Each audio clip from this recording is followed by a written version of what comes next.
ನಗರದ ತಾಲೂಕು ಕಚೇರಿ ಸಭಾಂಗಣದಲ್ಲಿ ನಡೆದ ಶ್ರೀ ವಿಶ್ವಕರ್ಮ ಜಯಂತಿಯ ಕಾರ್ಯಕ್ರಮದಲ್ಲಿ ವಿಧಾನಸಭಾ ಕ್ಷೇತ್ರದ ಶಾಸಕರು ಹಾಗೂ ಕರ್ನಾಟಕ ರಾಜ್ಯ ಸಣ್ಣ ಕೈಗಾರಿಕೆಗಳ ಅಭಿವೃದ್ಧಿ ನಿಗಮದ ಅಧ್ಯಕ್ಷರಾದ ಟಿ ರಘುಮೂರ್ತಿರವರು ಪಾಲ್ಗೊಂಡು ಮಾತನಾಡಿದರು. ಈ ಸಂದರ್ಭದಲ್ಲಿ ತಾಲೂಕು ದಂಡಾಧಿಕಾರಿಗಳಾದ ರೆಹನ್ ಪಾಷಾ, ಪೌರಾಯುಕ್ತರಾದ ಜಗ್ಗಾರೆಡ್ಡಿ, ತಾಲೂಕು ಪಂಚಾಯಿತಿ ಕಾರ್ಯನಿರ್ವಹಣಾಧಿಕಾರಿಗಳಾದ ಶಶಿಧರ್, ನಗರಸಭೆ ಅಧ್ಯಕ್ಷರಾದ ಶಿಲ್ಪಾ ಮುರಳೀಧರ್, ಉಪಾಧ್ಯಕ್ಷರಾದ ಕವಿತಾ ವೀರೇಶ್, ಸ್ಥಾಯಿ ಸಮಿತಿ ಅಧ್ಯಕ್ಷರಾದ ಮಲ್ಲಿಕಾರ್ಜುನ್, ಸದಸ್ಯರುಗಳು, ಕುಶಲಕರ್ಮಿಗಳ ವಿಭಾಗದ ರಾಜ್ಯಾಧ್ಯಕ್ಷರಾದ ಪ್ರಸನ್ನಕುಮಾರ್, ತಾಲೂಕು ವಿಶ್ವಕರ್ಮ ಸಮಾಜದ ಅಧ್ಯಕ್ಷರಾದ ವೆಂಕಟೇಶ್ ಆಚಾರ್, ಮಾಜಿ ನಗರಸಭೆ ಅಧ್ಯಕ್ಷರು ಹಾಗೂ ಸದಸ್ಯರಾದ ಶ್ರೀಮತಿ ಮಂಜುಳಾ ಆರ್ ಪ್ರಸನ್ನಕುಮಾರ್, ವಕೀಲರಾದ ಸರಸ್ವತಮ್ಮ, ಮುಖಂಡರುಗಳಾದ ಶ್ರೀಮತಿ ರಾಜೇಶ್ವರಿ, ಮುಖಂಡರು, ಕಾರ್ಯಕರ್ತರು ಹಾಗೂ ಸಾರ್ವಜನಿಕರು ಮತ್ತು ವಿಶ್ವಕರ್ಮ ಸಮಾಜದ ಪದಾಧಿಕಾರಿಗಳು ಉಪಸ್ಥಿತರಿದ್ದರು. ಸಮಾಜಗಳು ಬೇರೆ ಬೇರೆ ರೀತಿ ಇದ್ರೆ ವಿಶ್ವಕರ್ಮ ಸಮಾಜವನ್ನ ಯಾವತ್ತೂ ಕೂಡ ಪ್ರತಿಯೊಂದು ಸಮಾಜ ಗುರುತಿಸುವುದು ಬಹುಶಃ ಅಂತ ಕೀರ್ತಿಗೆ ವಿಶ್ವಕರ್ಮ ಅಂದ್ರೆ ವಿಶ್ವದ ವಾಸ್ತುಶಿಲ್ಪಿ ಅಂತ ಹೇಳಿ. ವಿಶ್ವದ ವಾಸ್ತುಶಿಲ್ಪಿ ಇವತ್ತೆಲ್ಲ ಆರ್ಕಿಟೆಕ್ಟ್ಗಳಿದ್ದಾರೆ, ಯಾವುದೋ ಒಂದು ಬಿಲ್ಡಿಂಗ್ ಯಾವುದೋ ಒಂದು ಇದನ್ನ ಮಾಡ್ತಾರೆ, ಅವರ ಡ್ರಾಯಿಂಗ್ ಅನ್ನು ಓದಿ. ಆದರೆ ವಿಶ್ವಕರ್ಮ ಅವರು ಈ ಜಗತ್ತಿಗೆ ವಿಶ್ವಕ್ಕೆ ಅವರು ವಾಸ್ತುಶಿಲ್ಪಿ. ಯಾಕಂದ್ರೆ ನಾವೆಲ್ಲ ನೋಡ್ತಕ್ಕಂಥದ್ದು ದೇವರ ವಿಗ್ರಹಗಳಿರ್ಬೋದು, ಏನೇ ನಾವು ಇದನ್ನು ಕಲ್ಪನಾ ಶಕ್ತಿಯಿಂದ ಅವರೆಲ್ಲ ಆ ಒಂದು ಕೊಡುಗೆಯನ್ನು ಕೊಟ್ಟಿದ್ದಾರೆ. ಅದರ ಮೇಲೆನೆ ಈಗ ನಾವೆಲ್ಲ ವಿಶ್ವನ ನಡೆದಿದೆ. ಬಹುಶಃ ಯಾವುದೇ ಒಂದು ಸಂದರ್ಭದಲ್ಲಿ ನಾವು ವಿಶ್ವಕರ್ಮ ಸಮಾಜ, ವಿಶ್ವಕರ್ಮರು ಇಲ್ಲ ಅಂದ್ರೆ ಯಾವ ರೀತಿಯಾದ ವ್ಯವಸ್ಥೆ ಇರ್ತಿದೆ. ಯಾಕಂದ್ರೆ ನಾವು ದೇವರೆಲ್ಲ ನಾವು ನೋಡಿಲ್ಲ. ದೇವರನ್ನದು ನಂಬಿಕೆ, ಆ ದೇವರನ್ನ ಕಾಣುತ್ತದೆ ಮೂರ್ತಿಯ ಮುಖಾಂತರ.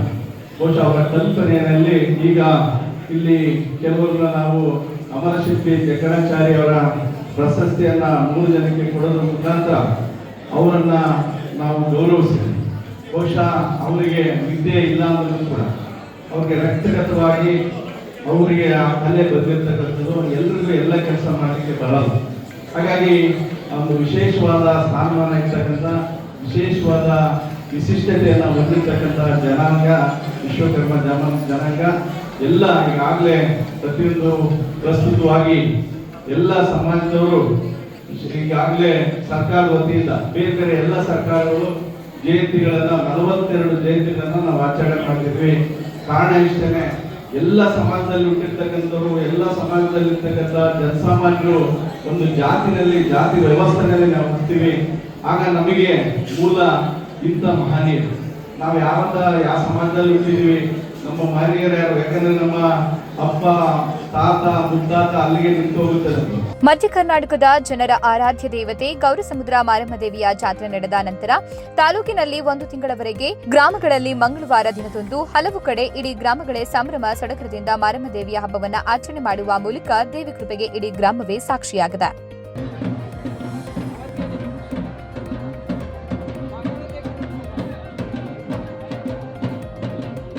ಚಳ್ಳಕೆರೆ ತಾಲೂಕಿನ ಗೋಪನಹಳ್ಳಿ ಗ್ರಾಮದಲ್ಲಿ ಮಾರಮ್ಮದೇವಿ ಹಬ್ಬವನ್ನ ಮಂಗಳವಾರ ಬೆಳಗ್ಗೆಯಿಂದ ಸಂಜೆಯವರೆಗೆ ಆರತಿ ಬೆಳಗುವ ಮೂಲಕ ಚಿಕ್ಕ ಮಕ್ಕಳಿಗೆ, ಗ್ರಾಮಸ್ಥರಿಗೆ ಯಾವುದೇ ರೀತಿಯ ರೋಗ ರುಜಿನಗಳು ಬಾರದಂತೆ ಗ್ರಾಮದಲ್ಲಿ ಶಾಂತಿ ನೆಮ್ಮದಿ ನೆಲೆಸುವಂತೆ ಗ್ರಾಮಸ್ಥರು ದೇವಿಯಲ್ಲಿ ಪ್ರಾರ್ಥಿಸಿದ್ದಾರೆ.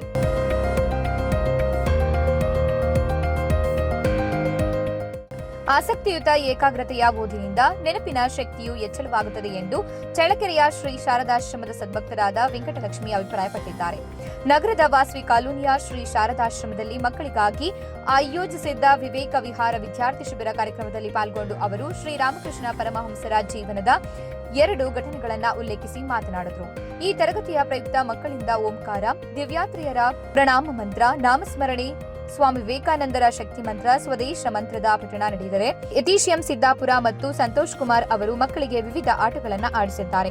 ಕಾರ್ಯಕ್ರಮದಲ್ಲಿ ಡಾಕ್ಟರ್ ಭೂಮಿಕಾ, ಯಶಸ್ವಿ, ಅನುಷಾ, ಸಾನ್ವಿ, ವಿಕಾಸಿನಿ, ರಾಧೆ ಸೇರಿದಂತೆ ವಿದ್ಯಾರ್ಥಿಗಳು ಭಾಗವಹಿಸಿದರು. ಶ್ರೀರಾಮಚಂದ್ರ, ಶ್ರೀಕೃಷ್ಣ, ಶಂಕರಾಚಾರ್ಯರು, ರಾಮಾನುಜಾಚಾರ್ಯರು, ಮಧ್ವಾಚಾರ್ಯರು, ಬಸವಣ್ಣ, ಪುರಂದರದಾಸರು, ಶ್ರೀರಾಮಕೃಷ್ಣ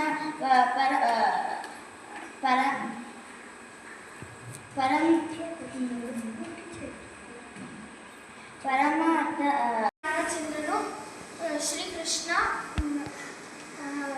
ಶಂಕರಾಚಾರ್ಯರು, ರಾಮಾನುಜಾಚಾರ್ಯರು,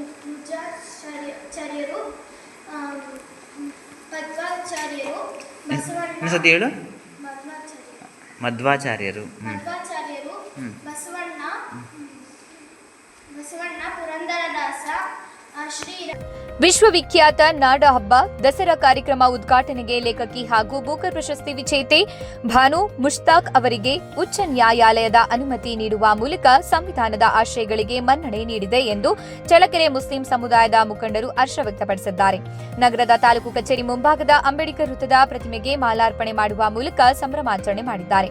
ಈ ವೇಳೆ ಮುಸ್ಲಿಂ ಮುಖಂಡ ಸೈಯದ್ ಖ್ಯಾತ ಲೇಖಕಿ ಭಾನು ಮುಷ್ತಾಕ್ ಅವರು ನಾಡಹಬ್ಬ ದಸರಾ ಕಾರ್ಯಕ್ರಮವನ್ನು ಉದ್ಘಾಟಿಸಬಾರದು ಎಂದು ಕೆಲ ಸಂಕುಚಿತ ಮನೋಭಾವದ ಹಾಗೂ ಜಾತ್ಯತೀತ ವಿರೋಧಿ ಭಾವನೆ ಉಳ್ಳಂತಹ ವ್ಯಕ್ತಿಗಳು ಉಚ್ಚ ನ್ಯಾಯಾಲಯದ ಮೊರೆ ಹೋಗಿ ತಡೆಯಾಜ್ಞೆ ತರಲು ಪ್ರಯತ್ನಿಸಿದ್ರು.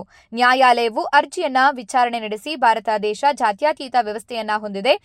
ರಾಜ್ಯ ಸರ್ಕಾರ ಸಂವಿಧಾನಾತ್ಮಕವಾಗಿ ಕೈಗೊಂಡಿರುವ ತೀರ್ಮಾನವನ್ನ ನ್ಯಾಯಾಲಯ ಎತ್ತಿ ಹಿಡಿದಿದ್ದು, ಅಂಬೇಡ್ಕರ್ ರಚಿಸಿದ ಸಂವಿಧಾನದ ಆಶಯಗಳ ಅಡಿಯಲ್ಲಿ ನ್ಯಾಯಸಮ್ಮತ ತೀರ್ಪನ್ನ ನೀಡಿರುವುದಕ್ಕೆ ಚಳ್ಳಕೆರೆ ಮುಸ್ಲಿಂ ಸಮುದಾಯದ ತೀರ್ಪನ್ನ ಸ್ವಾಗತಿಸಲಿದೆ ಎಂದು ತಿಳಿಸಿದ್ದಾರೆ. ಈ ಸಂದರ್ಭದಲ್ಲಿ ಮುಸ್ಲಿಂ ಮುಖಂಡರಾದ ಅನ್ವರ್ ಮಾಸ್ಟರ್, ದಾದಾಪೀರ್ ಇನ್ನು ಮುಂತಾದವರು ಉಪಸ್ಥಿತರಿದ್ದರು. ಕರ್ನಾಟಕ ರಾಜ್ಯದ ಒಂದು ಮೈಸೂರು ನಾಡಹಬ್ಬ ದಸರಾ ಕಾರ್ಯಕ್ರಮವನ್ನು ಉದ್ಘಾಟನೆ ಮಾಡುವಂಥ ಉದ್ದೇಶಕ್ಕಾಗಿ ಕರ್ನಾಟಕ ರಾಜ್ಯ ಸರ್ಕಾರ ಕನ್ನಡದ ಲೇಖಕಿ ಮತ್ತು ಬೂಕರ್ ಅಂತಾರಾಷ್ಟ್ರೀಯ ಪ್ರಶಸ್ತಿ ವಿಜೇತೆ ಆಗಿರ್ತಕ್ಕಂಥ ಭಾನು ಮುಷ್ತಾಕ್ರವರನ್ನು ಆಹ್ವಾನ ಮಾಡಿದರು. ಈ ಒಂದು ವಿಚಾರದ ಬಗ್ಗೆ ಕೆಲವರು ಈ ಒಂದು ರಾಜ್ಯದ ಮತ್ತು ಈ ಒಂದು ದೇಶದಲ್ಲಿ ಇರ್ತಕ್ಕಂಥ ಒಂದು ಸಂವಿಧಾನದಲ್ಲಿ ಇರ್ತಕ್ಕಂಥ ಆಶಯಗಳನ್ನು ಒಪ್ಪಿಕೊಳ್ಳಲಾರದೆ ಮತ್ತೊಂದು ಜಾತ್ಯತೀತ ವ್ಯವಸ್ಥೆಯನ್ನು ಒಪ್ಪಿಕೊಳ್ಳಲಾರದೆ ನಮ್ಮದೇ ಆದಂಥ ಒಂದು ಸಂಕುಚಿತ ಮನೋಭಾವದಿಂದ ಅವರು ಹೈಕೋರ್ಟ್ ಮೆಟ್ಟಿಲನ್ನು ಅಂದರೆ ನ್ಯಾಯಾಲಯದ ಮೆಟ್ಟಿಲನ್ನು ಏರಿ ಈ ಕಾರ್ಯಕ್ರಮವನ್ನು ದಸರಾ ಉದ್ಘಾಟನೆ ಕಾರ್ಯಕ್ರಮ ಭಾನು ಮುಷ್ತಾಕ್ರವರು ಉದ್ಘಾಟನೆ ಮಾಡಿದಂಥ ರೀತಿಯಲ್ಲಿ ತಡೆಯಾಜ್ಞೆಯನ್ನು ಕೊಡಬೇಕು ಅಂತಕ್ಕಂಥ ಅರ್ಜಿಯನ್ನು ಅವರು ನ್ಯಾಯಾಲಯಕ್ಕೆ ಸಲ್ಲಿಸಿದರು.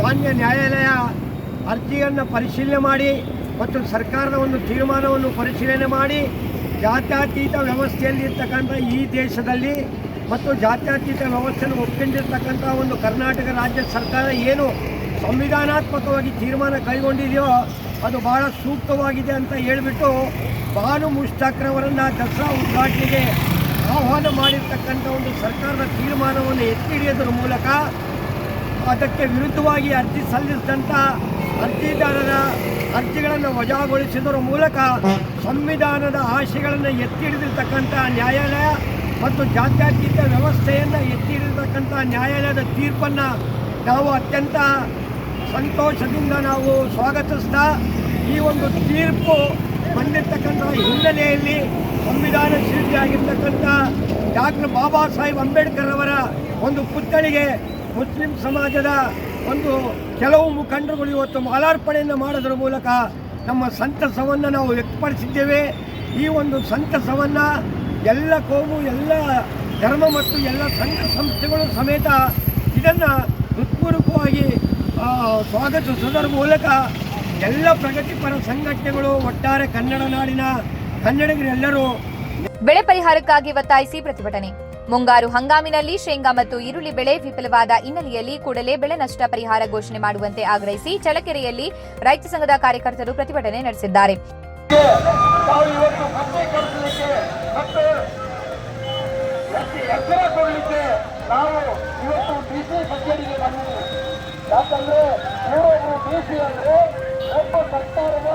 ಶೇಂಗಾ ಬೆಳೆಗೆ ಖರೀದಿ ರೋಗ ಮತ್ತು ಬೆಂಕಿ ರೋಗ ಹರಡಿದ್ದು ತೇವಾಂಶ ಹೆಚ್ಚಳದಿಂದ ಈರುಳ್ಳಿ ಬೆಳೆ ಹಾಳಾಗಿದೆ. ಅಧಿಕಾರಿಗಳು ಜಂಟಿ ಬೆಳೆ ಸಮೀಕ್ಷೆ ನಡೆಸಿ ಸರ್ಕಾರಕ್ಕೆ ವರದಿ ಕಳುಹಿಸಿ ಪರಿಹಾರ ಕೊಡಿಸಲು ರಾಜ್ಯ ಸರ್ಕಾರದ ಉಪಾಧ್ಯಕ್ಷ ಕೆಪಿ ಭೂತಯ್ಯ ಒತ್ತಾಯಿಸಿದ್ದಾರೆ.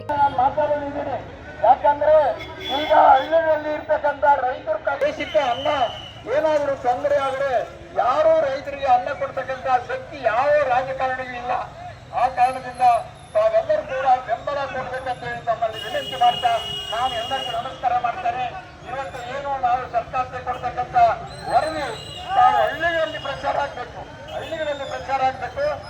ಹಳ್ಳಿಗಳಲ್ಲಿ ಸರ್ಕಾರದ ಆದೇಶದಂತೆ ಶೈಕ್ಷಣಿಕ, ಆರ್ಥಿಕ ಮತ್ತು ಜಾತಿ ಗಣತಿ ಆರಂಭವಾಗುತ್ತಿದ್ದು, ಈ ವೇಳೆ ಜಾತಿ ಕಾಲಂನಲ್ಲಿ ಕಾಡುಗೊಲ್ಲ ಮತ್ತು ಧರ್ಮ ಬುಡಕಟ್ಟು ಎಂದು ನಮೂದಿಸುವಂತೆ ಮಾಜಿ ಶಾಸಕ ಉಮಾಪತಿ ಅವರು ಚಿತ್ರದುರ್ಗದಲ್ಲಿ ಕರೆ ನೀಡಿದ್ದಾರೆ. ಮುಖ್ಯಮಂತ್ರಿಗಳು ಅವಕಾಶ ನೀಡಿದ್ದು ಕಾಡುಗೊಲ್ಲ ಎಂದು ಬರೆಯಿಸುವ ಮೂಲಕ ಈಗಾಗಲೇ ಹಳ್ಳಿಗಳಲ್ಲಿ ಜಾಗೃತಿ ಮೂಡಿಸಲಾಗುತ್ತಿದೆ. ಇದು ಕಾಡುಗೊಲ್ಲ ಸಮುದಾಯಕ್ಕೆ ತಮ್ಮ ಅಸ್ತಿತ್ವವನ್ನು ದಾಖಲಿಸಲು ಸಿಕ್ಕಿರುವ ಅವಕಾಶ ಎಂದು ಅವರು ಹೇಳಿದ್ದಾರೆ. ಕರ್ನಾಟಕ ಸರ್ಕಾರದ ಆದೇಶದ ಪ್ರಕಾರ ಶೈಕ್ಷಣಿಕ, ಆರ್ಥಿಕ ಮತ್ತು ಜಾತಿ ಗಣತಿ ಈಗ ದಿನಾಂಕ 22/9/2025 ಪ್ರಾರಂಭ ಆಗ್ತಾಯಿದೆ. ಅದಕ್ಕೆ ಮಾನ್ಯ ಸರ್ಕಾರ, ಮಾನ್ಯ ಮುಖ್ಯಮಂತ್ರಿ ಸಿದ್ದರಾಮಯ್ಯವರು, ಉಪಮುಖ್ಯಮಂತ್ರಿ ಶಿವಕುಮಾರ್ ಅವರು ಮತ್ತು ಇಡೀ ಮಂತ್ರಿಮಂಡಲ ಈಗ ಒಂದು ಅವಕಾಶವನ್ನು ಮಾಡಿಕೊಟ್ಟಿದೆ. ಇದೊಂದು ಸದವಕಾಶ. ಕಾಡುಗೊಲ್ಲರಿಗೆ ತಮ್ಮ ಜಾತಿಯನ್ನು ಜಾತಿ ಪಟ್ಟಿಯಲ್ಲಿ ಕಾಡುಗೊಲ್ಲರು ಅಂತಲೇ ನಮೂದಿಸಬೇಕು, ಬರೆಸಬೇಕು. ಆಮೇಲೆ ಧರ್ಮ ಅಂತ ಬಂದಾಗ ಬುಡಕಟ್ಟು ಧರ್ಮ, ಜಾತಿ ಬಂದಾಗ ಕಾಡುಗೊಲ್ಲರು, ಇದನ್ನೇ ಬರಬೇಕು ಅಂತಕ್ಕಂಥದ್ದು ನಾವು ಈಗಾಗಲೇ ಎಲ್ಲ ಕಡೆಯೂ ಪ್ರಚಾರ ಮಾಡ್ತಾ ಇದ್ದೀವಿ. ಮತ್ತು ನಿನ್ನೆ ಹೊಳಲ್ಕೆರೆಯಲ್ಲೂ ಕೂಡ ಇದ್ರ ಬಗ್ಗೆ ನಾವು ಪತ್ರಿಕಾಗೋಷ್ಠಿ ನಡೆಸಿ ಅದೇ ಹಳ್ಳಿಗೂ ಹೋಗಿ ಈ ಕಾರ್ಯಕ್ರಮ ಪ್ರಾರಂಭ ಆಗಿದೆ.